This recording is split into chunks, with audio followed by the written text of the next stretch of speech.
Hello everyone, my name is Aisha. I'm a visual artist. I do all sort of drawing and painting. I work in all sort of mediums, but I specialized in Indo-Persian miniature painting.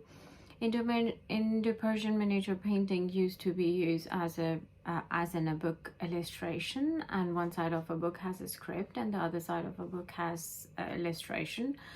And this is, I think, the one of the way of recording the historical incidents at that time.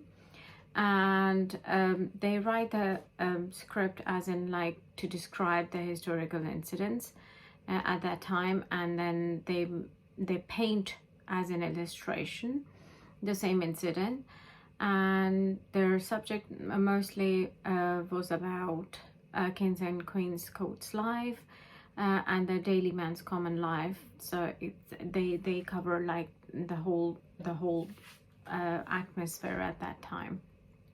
And as a miniature artist, I specialized in three elements of Islamic art.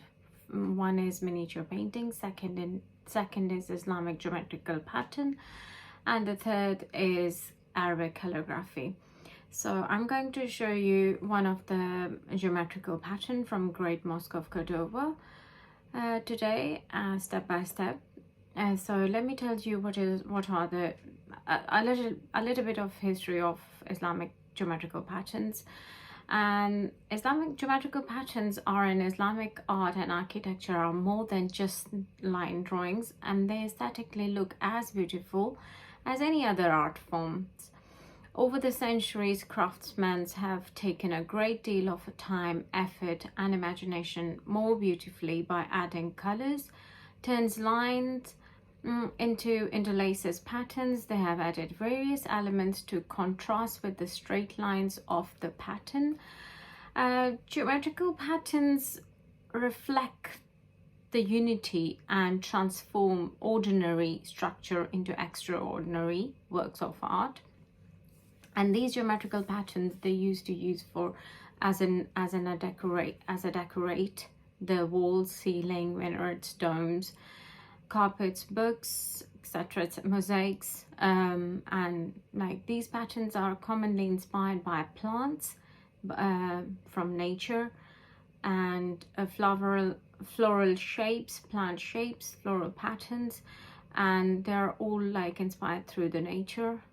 And particularly these patterns primarily focused, like they used to like focused on the circle, and the circle was like their main focus. All geometrical patterns based on a one shape circle, and because they think like the unity, like the life starts from a point and our earth is round, like there are so many evidence like we can relate in like these geometrical patterns into nature.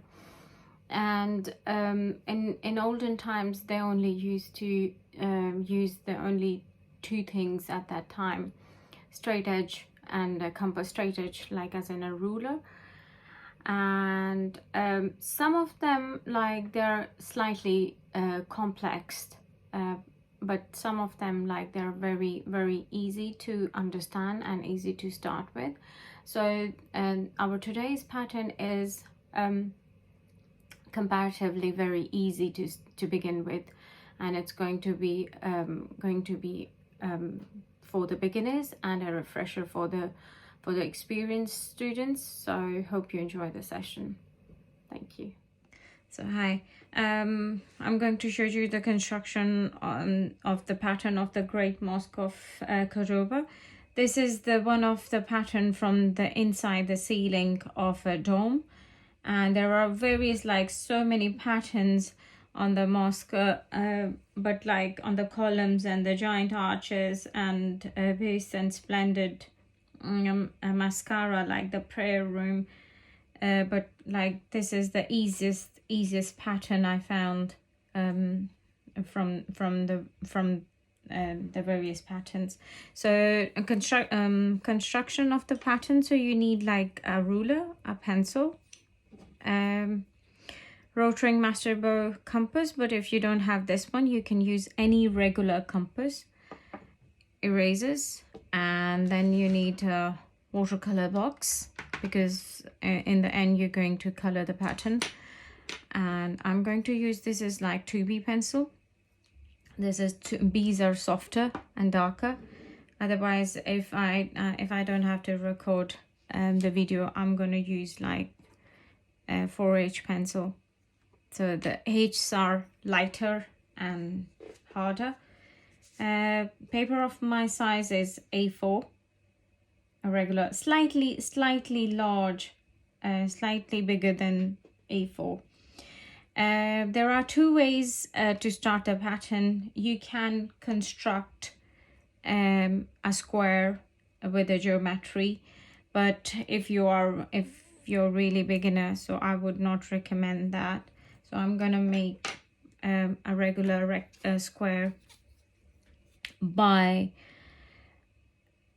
measuring this paper. So this paper, my paper is like,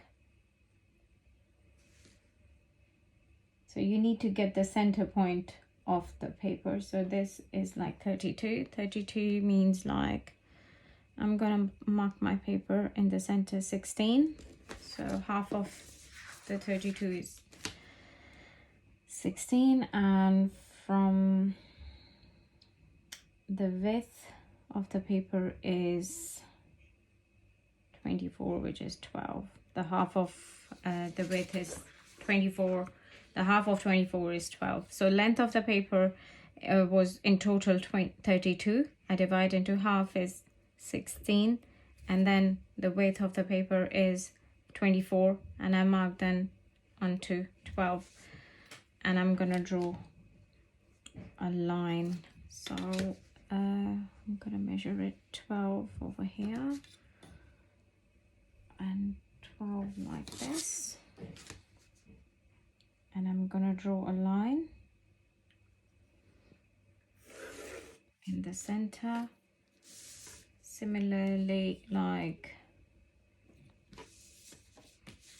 the length, I'm gonna mark a line 16, top and the bottom, to get my center point like this.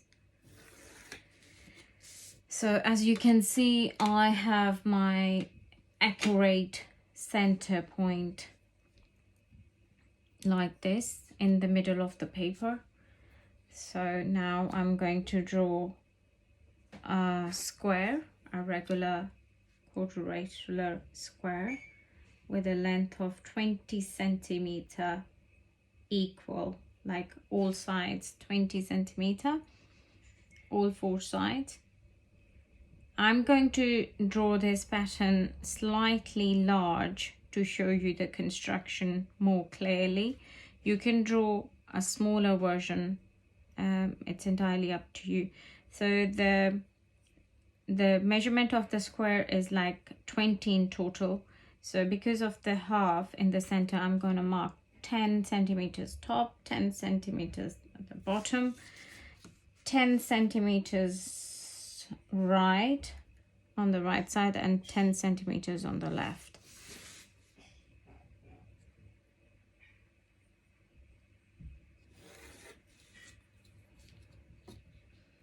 And I'm going to draw a square.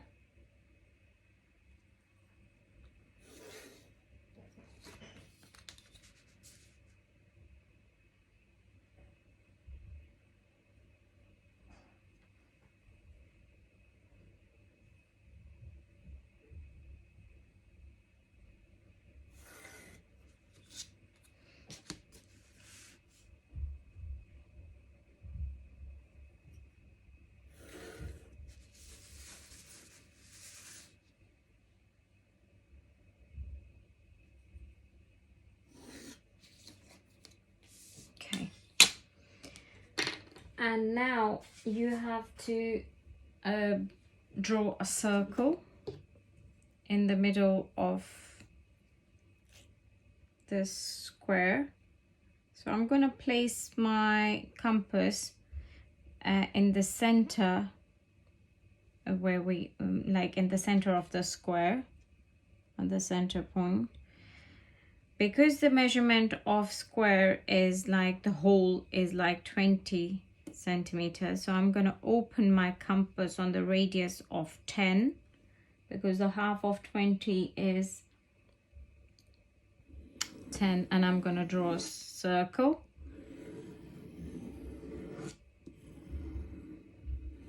So make sure all sides are equal.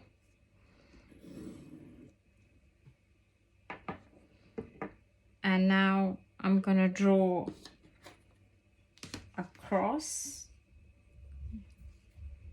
like with 4 intersecting, draw 4, like you have to draw a cross in the center vertically and horizontally, and then I'm going to draw a cross diagonally.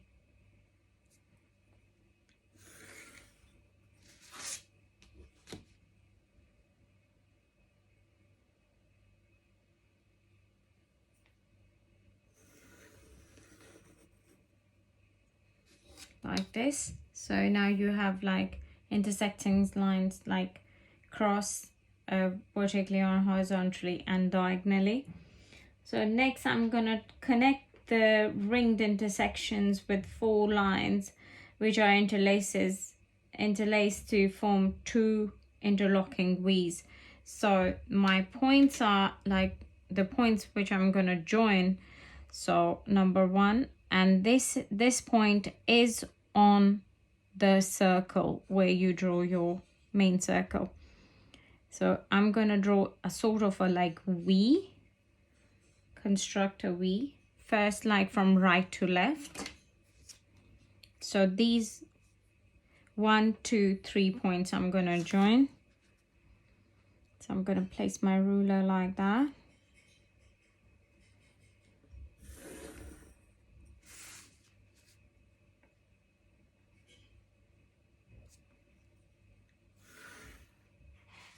So it's kind of a 1V, as you can see. So these points are on the circle and on the diagonal square cross. And my second V is like the closing point here, and the opening of the V, 2 points are here. So this is like the second V.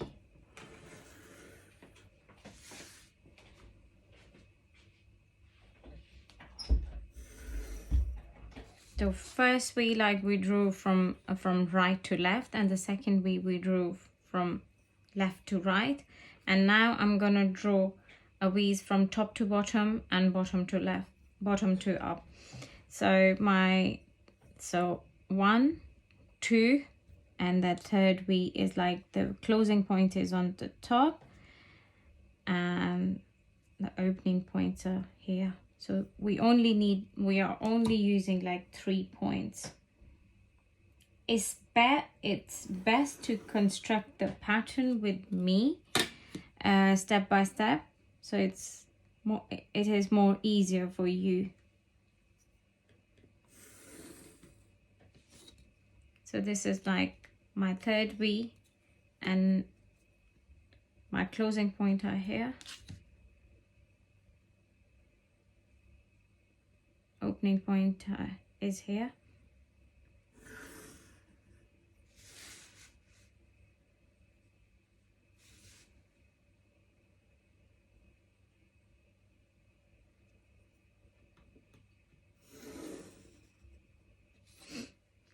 And the pattern is complete. So what I did, like the first one is like these 2 points on the circle. So the opening points are all on the circle and closing points on the square, on the edge line of the square. So these are like the points I joined. The first V, the second V, again these points were on circle, and I joined 1, 2, and this point is on the square. 1, 2, and 3, and then top to bottom 1, 1, 2, 3, So basically on the circle, 1, 2, 3, 4 points, and again the 4 points on the square, 1, 2, 3, 4. On the square there are closing points, and on the circle there are the opening points. So there are 4 V's. The construction of the pattern is finished, so I'm going to show you like the pattern is.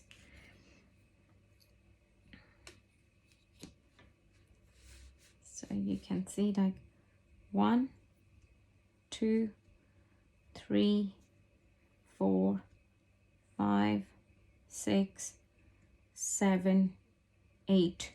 There is like 8 pointed star pattern.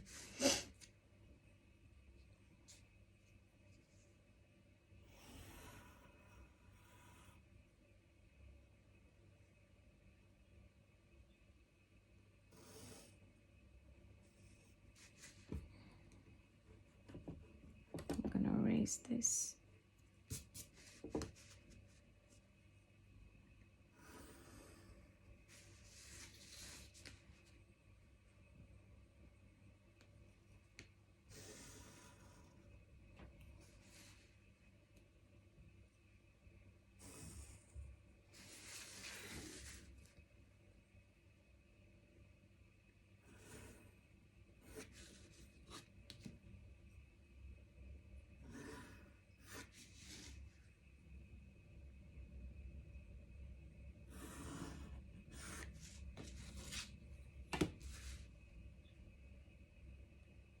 I'm drawing the pattern more visibly, more like with the darker lines, so you can see the pattern clearly.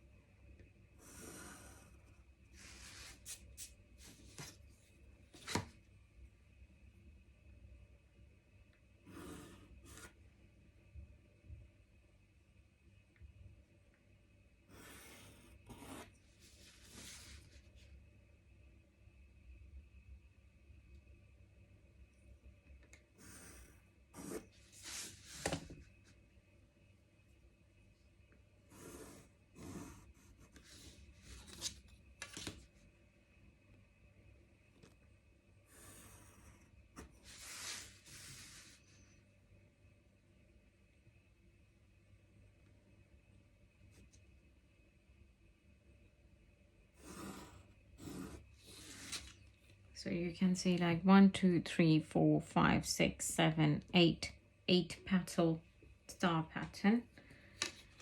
I'm gonna draw the square line more visibly, so it's more dark, so you can see more clearly.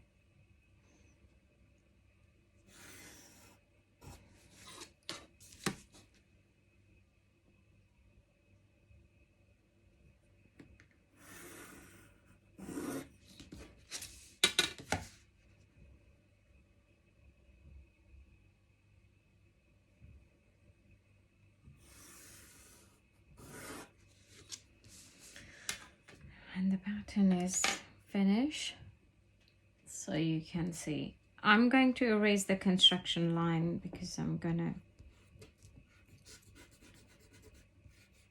paint with the watercolors. So you can use like coloring pencils, but preferably do with watercolors, please.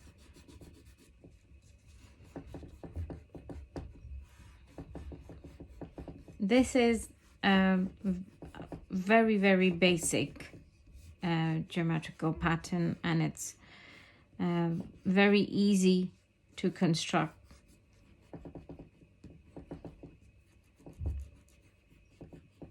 There are a few like complex pattern too, but like once you know the basics, and once you know the rules of these patterns, then the construction of making these pattern is not hard.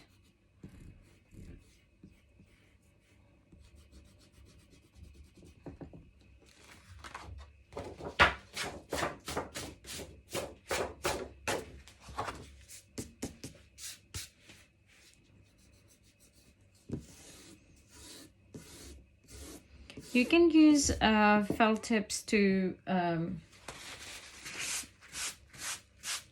build to form the pattern, to bring the pattern out.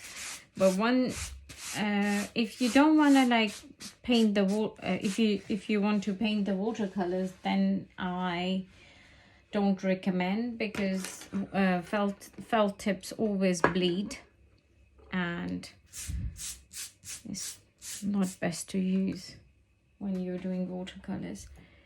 So guys, I'm gonna show you like the watercolor. I construct this pattern on a watercolor paper. So you can use like number 6, brush number 6, and I'm going to use number 3 and number 6. Yeah, this is number 3 and number 6. I'm gonna try to do with number 3 first.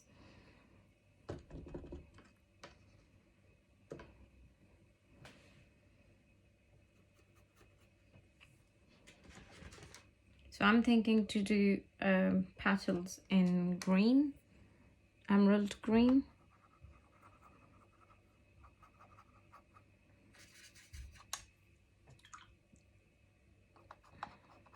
This is Prussian blue. So make sure when you make a tone or mix color, so mix enough amount of colors that covers the whole pattern. Otherwise it's gonna like when you mix it again, you won't be able to probably you won't be able to achieve the same tone. So it's best to do in the beginning, mix enough amount of paint.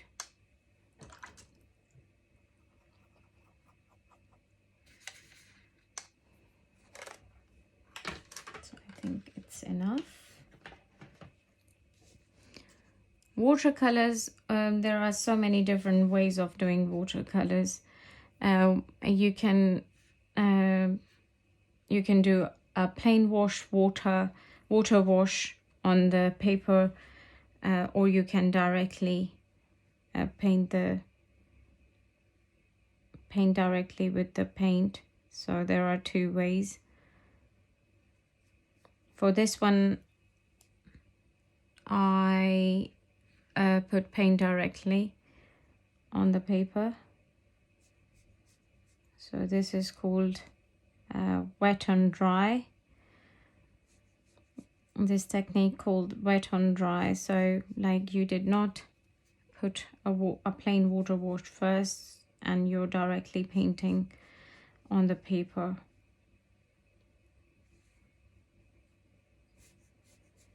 And as you can see, the character of the watercolor, the consistency, it looks like watercolors. It's not opaque.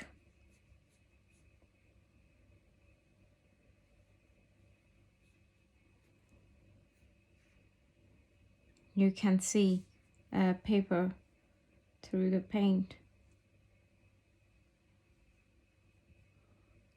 And if you think it's too light, you can always put another layer of paint once it's dry.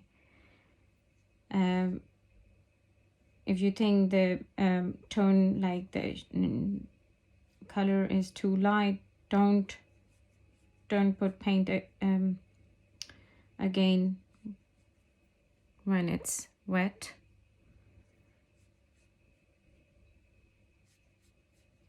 So wait when the first wash is dry and then do the second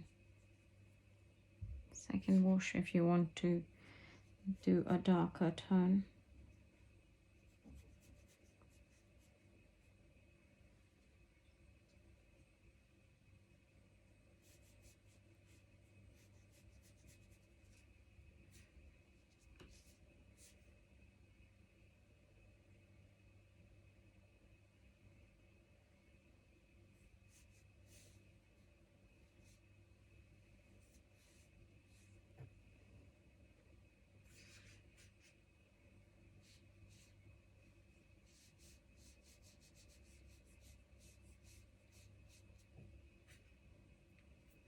And when you're painting, make sure you hold in your brush enough amount of water and enough amount of paint.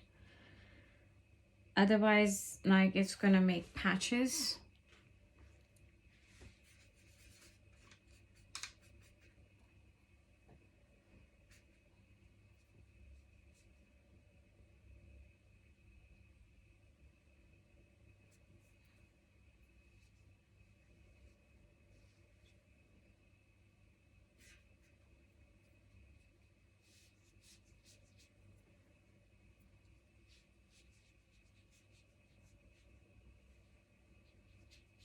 The character of the watercolors should look like water colors. It shouldn't look like the every medium has a characteristics. So make sure you keep all these. Mix the paint well with water.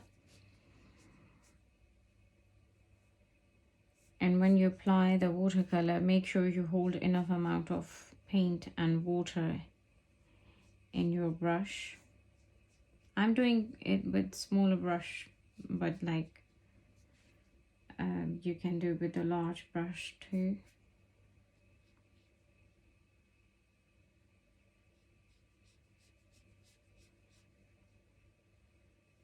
My paint glides on paper really nicely because the paint is it's watery enough.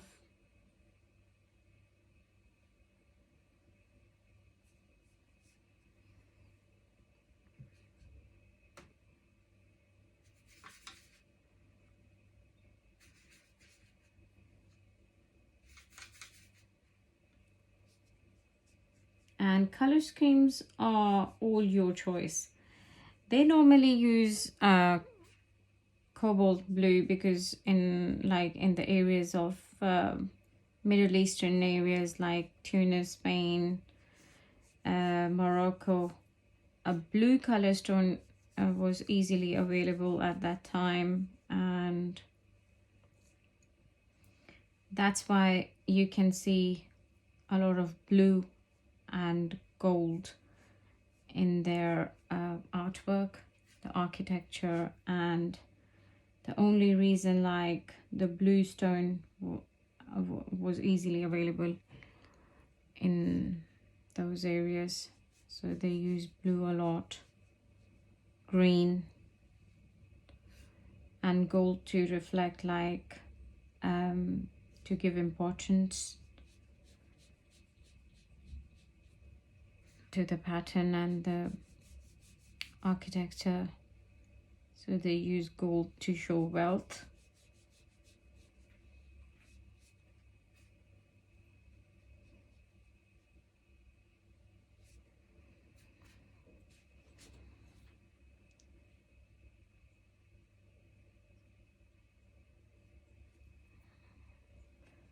So they make like paints with grinding the stones, their own pigments, their own paper with the paper mache, and sometimes they make paper with the goat skin or camel skin.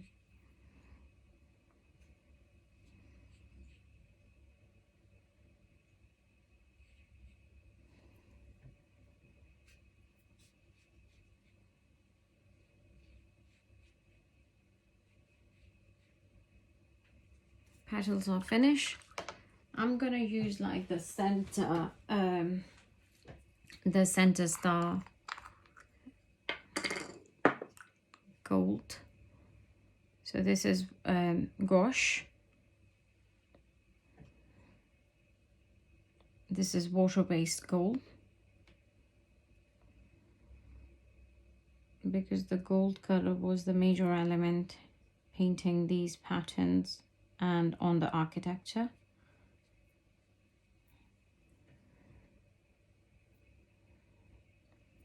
Starting from one point, I'm going to bring it down, the paint.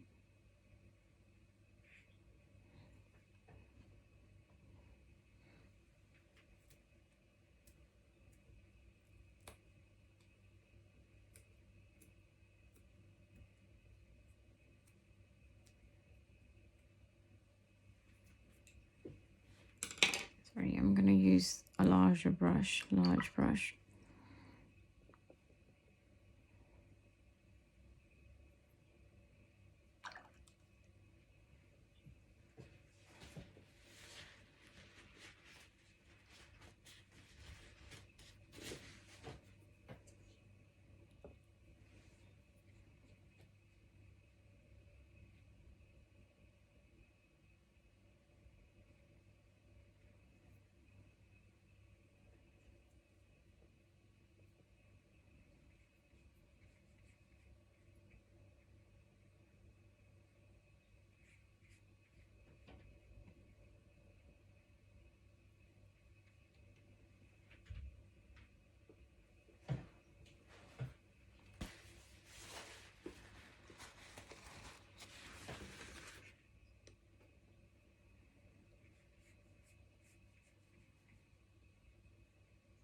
Now I'm going to paint just the side petals, which is going to do a dark pink, reddish pink.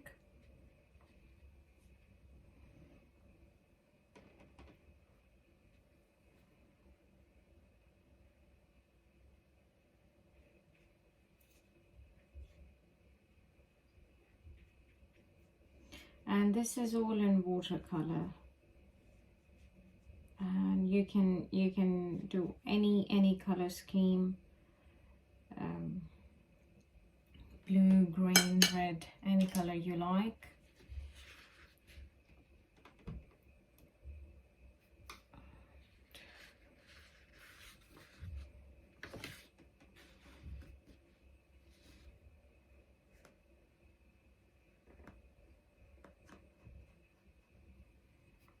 It's best to have like the blue color, cobalt blue, Prussian blue, any shade of blue in Islamic pattern that reflects the originality.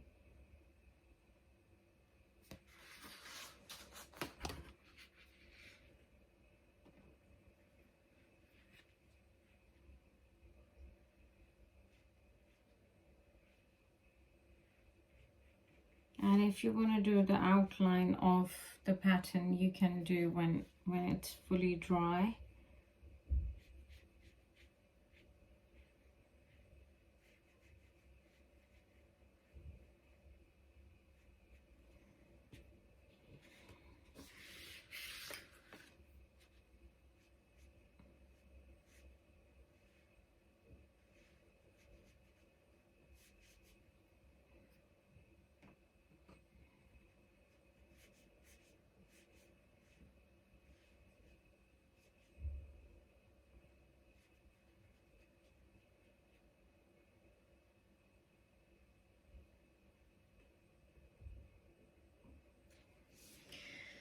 And this is it.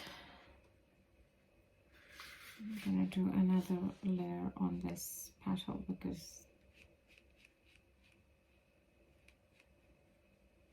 this one looks slightly lighter than the others.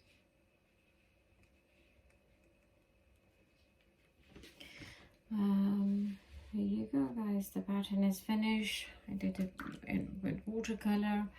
Once it's dry, you can do another layer of paint if you like, but this is absolutely fine because watercolor should reflect the base of the paper, and that's it. So I hope to see your work, your finished work. You can send via email, you can send your pictures via admin@rosettaart.org, and hope to see your work. Enjoy.